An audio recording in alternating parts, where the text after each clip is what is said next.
Hello दोस्तों, नमस्कार। स्वागत है आपका हमारे learning YouTube channel learn with Surya में। दोस्तों, आज के वीडियो में हम बात करने वाले हैं लघुत्तम समापवर्तक की। इसके पहले वाले वीडियो में हमने महत्तम समापवर्तक के बारे में बताया था। अगर वो वीडियो आपने नहीं देखा है तो उसका लिंक आपको डिस्क्रिप्शन में मिल जाएगा। तो चलिए शुरू करते हैं आज का वीडियो। तो इस वीडियो में हम लघुत्तम समापवर्तक सीखने जा रहे हैं। तो लघुत्तम समापवर्तक पहले देख लीजिए होता क्या है। लघुत्तम समापवर्तक एक ऐसी सबसे छोटी संख्या होती है जो इन तीनों संख्याओं को जिसमें इन तीनों संख्याओं का पूरा भाग चला जाए। तो चलिए देखते हैं इसको कैसे किया जाता है। तो इसको करने के लिए पहले हम तीनों संख्याएं, जितनी भी संख्याएं दी रहेंगी उनको तीनों को एक साथ, तीन रहेगी तो तीनों को एक साथ, और चार रहेगी तो चारों को एक साथ लिख लेंगे। कितनी भी संख्याओं का एलसीएम हम एक साथ में निकाल सकते हैं। तो इसके लिए हम पहले तीनों संख्याओं को एक साथ लिख लेते हैं। यहाँ पे हमने तीनों संख्याओं को एक साथ लिख लिया है। अब इसको वैसे ही जैसे गुणनखंड किया जाता है उसी तरह से हमको इसको करना है। लेकिन ध्यान ये देना है कि हमको इन तीनों संख्याओं को ऐसी संख्या से काटना है जो तीनों को पूरा काट ले। तो हम देख लेते हैं ऐसी कौन सी संख्या हो सकती है। तो यहाँ पे हम 2 से भी काट सकते हैं। 2 से अगर काटेंगे तो ये 20 भी कट जाएगा, 30 भी कट जाएगा और 40 भी कट जाएगा, यानी तीनों संख्याएं 2 से कट जाएंगी। इसमें ये भी नहीं है कि आप छोटी संख्या से काट सकते हैं, बड़ी संख्या से भी इसको काट सकते हैं। तो अभी हम इसको 2 से काट रहे हैं। तो 2 से काटेंगे तो 2 1 जा 2 और ये 0 उतार लिया जाएगा।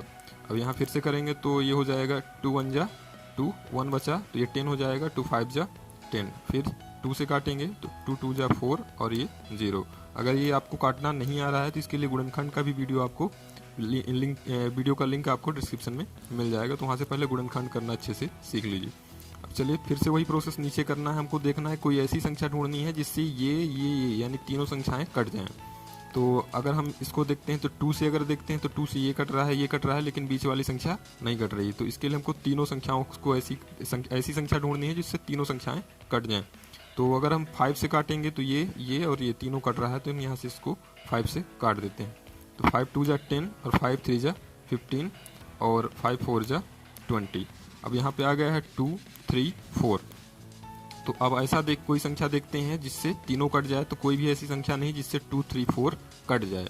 तो कम से कम ऐसा भी फिर एक बार हमको और चेक करना है कि कम से कम 2 संख्याएं कट जाए। कोई ऐसी संख्या हो जिससे 2 संख्याएं कट जाए। तो कोई भी ऐसी संख्या नहीं जिससे ये 2 संख्याएं भी कट रही हैं। तो इसको हम डायरेक्ट 2 से काटेंगे। तो 2 से काटेंगे तो 2 1 जा 2, और जो संख्या नहीं कट रही उसको ऐसे ही सीधा नीचे उतार लेंगे। तो फिर से अब यहाँ पे आ गया है 1 3 4। तो अब अगर हम 3 से काटते हैं तो 1 तो नहीं कटेगा, तो जो संख्या नहीं कट रही उसको सीधा वैसे ही उतार लेना है जैसा लिखा हुआ है। और 3 1 जा 3 और 4 भी नहीं कट रहा तो 4 को भी हम उतार लेंगे वैसे ही।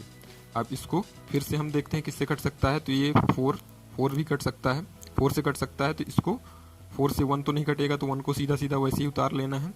और नीचे ये वाला भी 1 वैसे ही आ जाएगा, और ये वाला 4 1 जा 4। तो जहाँ पे तीनों 1 1 1 आ जाए तो वहीं पे हमको इसको स्टॉप कर देना है, यानी रोक देना है। अब हमको गुणनखंड निकालना है तो ये सारी संख्याओं को एक साथ लिखना पड़ेगा। अब हमको अगर लघुत्तम समापवर्तक यानी एलसीएम निकालना है तो इन सारी संख्याओं को एक साथ लिखना पड़ेगा और उसका गुणा करना पड़ेगा। तो चलिए इसको हम लिख लेते हैं 2 × 5 × 2 × 3 × 4। अब इसका सारी संख्याओं को हमको गुणा करना पड़ेगा। तो दोस्तों इसको गुणा करेंगे तो आ जाएगा 240, यानी 240 हमारा इन तीनों संख्याओं का एलसीएम होगा। तो चलिए एक और एग्जांपल से इसको समझ लेते हैं। 3 संख्याएं हम और ले लेते हैं। तो यहाँ पे हमने 3 संख्याएं ले ली हैं। पहली संख्या है 120, दूसरी है 150 और तीसरी है 90। अब तीनों को कैसे करना है, फिर से वही प्रोसेस करनी है। कोई ऐसी संख्या लेनी है जिससे ये तीनों संख्याएं कट जाएँ। तो अभी देखेंगे तीनों संख्याओं के लास्ट में 0 है, यानी तीनों संख्याएं 2 से कट सकती हैं। तो 2 से काटेंगे तो 2 6 जा 12 और 0 उतार लेंगे। ऐसे यहाँ पे हो जाएगा 2 7 जा 14, 1 बच जाएगा तो ये 10 हो जाएगा, 2 5 जा 10। और इसको करेंगे तो 2 4 जा 8 और 2 5 जा 10। तो यहाँ पे हमारा आ चुका है 60 75 और 45। तो अब इसको 2 से अगर काटते हैं तो सिर्फ एक ही संख्या कट रही है। अगर हम 3 से काटते हैं तो तीनों संख्याएं यहाँ पे कट रही हैं। तो 3 से काटेंगे 3 2 जा 6 और ये 0 हो जाएगा, 3 2 जा 6, 3 5 जा 15 और ये हो जाएगा 3 1 जा 3 और 3 5 जा 15। इस तरीके से किया जाएगा। अब देखिए वही प्रोसेस नीचे फिर से करना है। कोई ऐसी संख्या लेनी है जिससे तीनों कट जाएं। तो ये अगर हम यहाँ से 5 से काटते हैं तो ये तीनों संख्याएं आपस में कट रही हैं। तो 5 4 जा 20, 5 5 जा 25 और 5 3 जा 15। तो इस तरीके से हो जाएगा। अब तीनों अलग अलग संख्याएं हो गई, यानी 4, 5 और 3, यानी तीनों ऐसी संख्याएं हैं जो कोई भी ऐसी संख्या नहीं जिससे ये तीनों एक साथ विभाजित हो जाएं।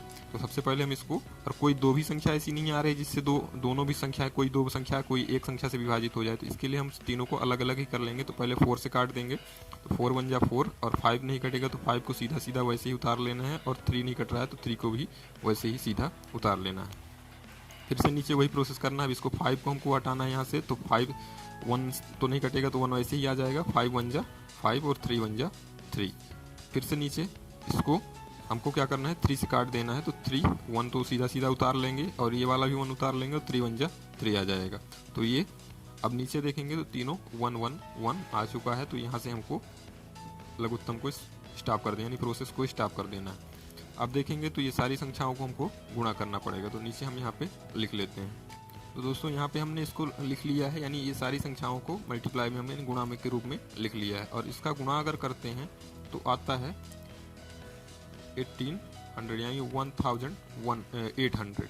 तो ये हो जाएगा इसका लघुत्तम। तो इस तरीके से गुणनखंड विधि से लघुत्तम को किया जाता है।